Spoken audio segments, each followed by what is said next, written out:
Hi, my name is Jeff Morgan. I am from Dallas, Texas, and in the last video I talked about the Texas Family Law Foundation Betrayal of Trust.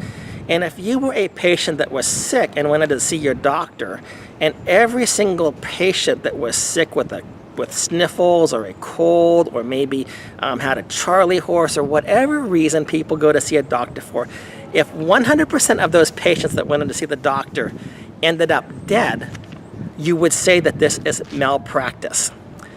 Now let us look at the divorce attorneys. We have marriages that are sick, marriages that need help, and they have one solution: kill the marriage, destroy the family. And they call it family reorganization. And they tell you, kids are resilient, they'll be fine, they'll bounce back. They're lying to you.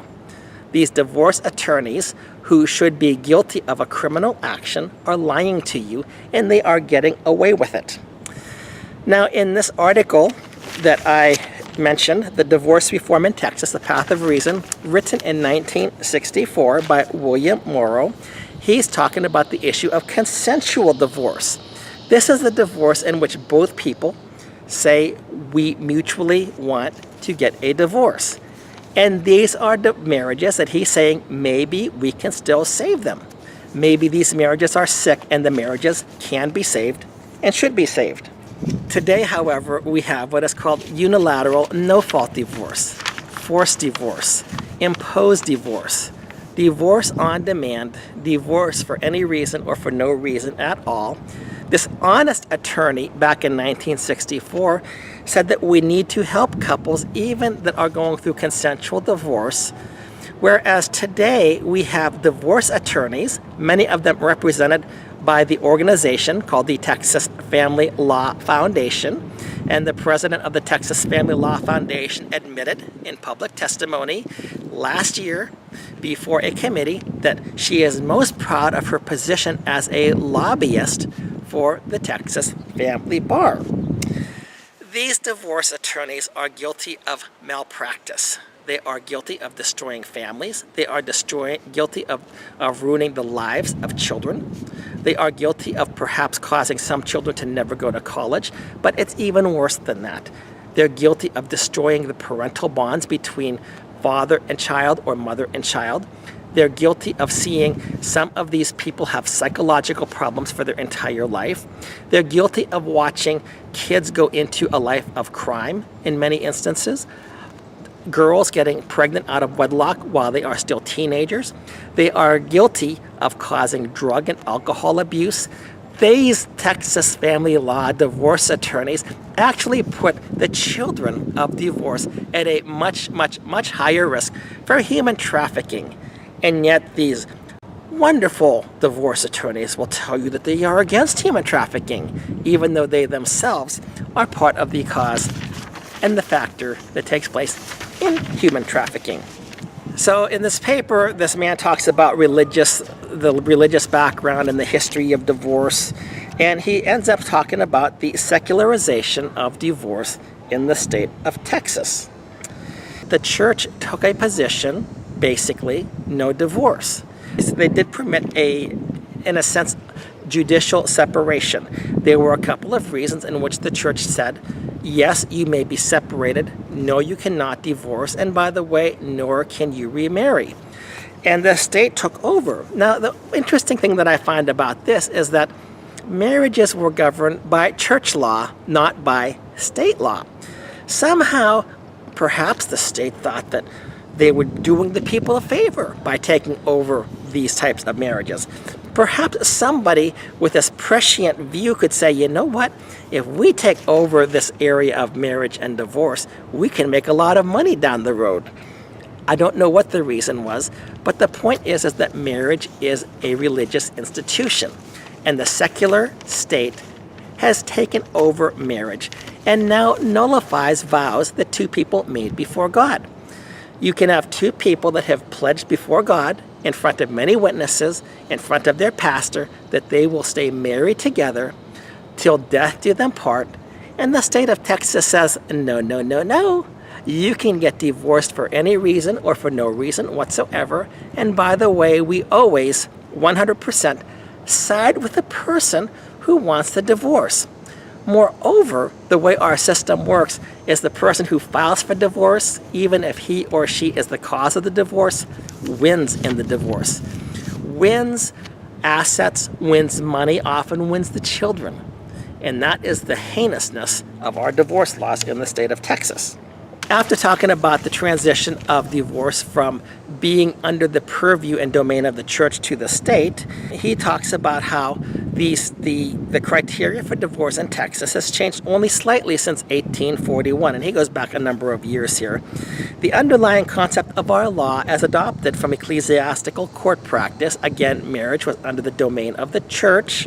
It was a religious institution, not a secular institution, is the notion that before a marriage can be disrupted or dissolved, a serious matrimonial offense must have been committed by one of the spouses. He refers to the Article 4629. So, for example, under the statute now in effect, Article 4629, the unholy trinity of adultery, abandonment, and cruelty is the core of substantive grounds for divorce.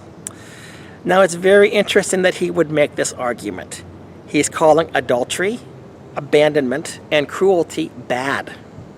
It's something that should not be celebrated, as it often is in our society.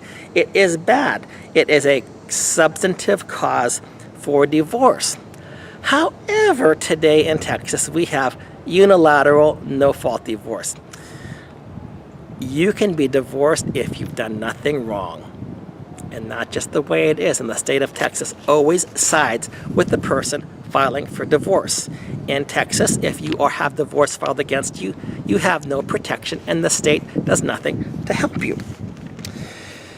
So in addition to the fault-based grounds, there were some other grounds, certain non-fault grounds. For example, if you lived apart for 7 years, if you were in prison for a felony, if you became insane, these were non-fault grounds by which a divorce could be granted. Now, what he takes us a little bit further, and he says, right now, the basic assumption of the Texas divorce statutes is that husband and wives are opposing parties in a legal controversy. Now, he's trying to change this because he saw some of the damage that took place by that. And let me tell you, the divorce attorneys of the Texas Family Law Foundation, they love legal controversy because to them, legal controversy and making you opposing parties and inflaming tensions means more money to their pocketbooks. One of the things that these attorneys do when somebody goes in for divorce, they want to say, how much do you have? Can you show us your assets? And I mean, they're pretending that they really care about you. You need to get your fair share. But here's their fair share, their idea of fair share.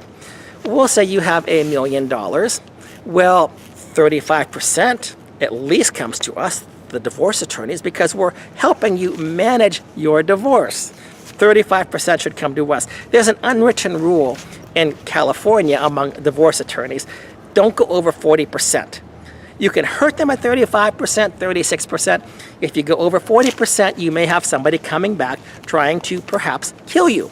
So keep it under 40%. We want to cripple them. We want to hurt them. And of course, we want to profit off of this because we have this honorable profession and we need to provide for our children. We need to provide for their education, and we need to have our big houses and our boats and our cars and everything else.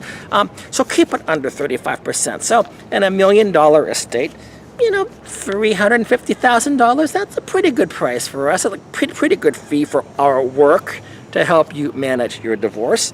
And then we are going to make sure that you get your even fair share after that. So you have the 65% left, and you get 30-some%, and you get 30-some%. But what they really like to do at the same time, they want to make it just a little bit uneven, because if it's a little bit uneven, then we can get some more controversy going. Man, you're really being screwed. You need to just do this. Well, of course I do. I need to stand up for my rights. And guess who's making more money? The divorce attorney, the person who's there. After this 4629, the unholy trinity of adultery, abandonment, and cruelty, we also have a companion statute called Article 4630, in which this incorporates from the ancient canon law what is generally termed defenses to divorce actions. So there were some defenses if somebody filed against a person for divorce, that person could say, well, wait a minute, I have a defense here. One of the defenses was recrimination. You know, they're accusing me of something, but I just turn right around and accuse them of the same thing. So how can you sue me for my fault when you've done the same thing, or maybe even worse? A second defense was condemnation. And condemnation is when we'll say that you are married to somebody and that person goes out and has an affair, but you forgive the person.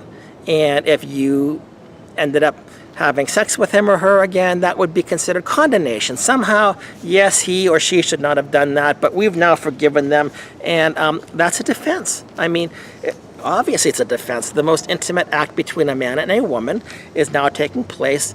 How would you have that act taking place if there was no forgiveness? Somehow that act seals the fact that there has been some type of forgiveness that was there.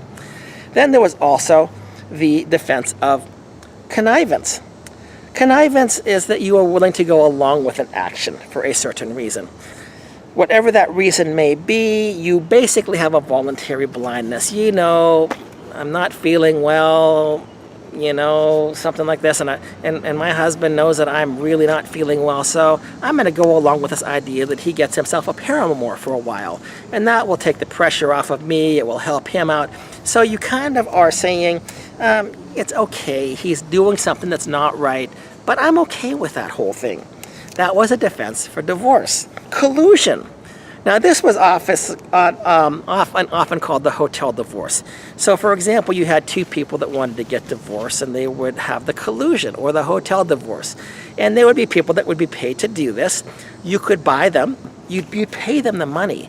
And somehow they would go and meet up with one of the spouses and put themselves intentionally in a very compromising situation, at which point a detective or somebody else would come in with a camera, take a picture.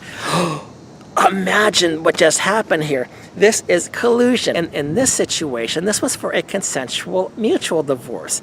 You know, you had to assign blame somehow. So the hotel divorce was a nice way to basically assign blame to the man. I think in most instances he would be caught with a woman, and the woman could say, I can't believe what he's done. We've got this picture right here. And he would say, no, there was collusion that took place here. And that would be a defense to divorce. Now, the interesting thing is that today in Texas, there is no defense for divorce.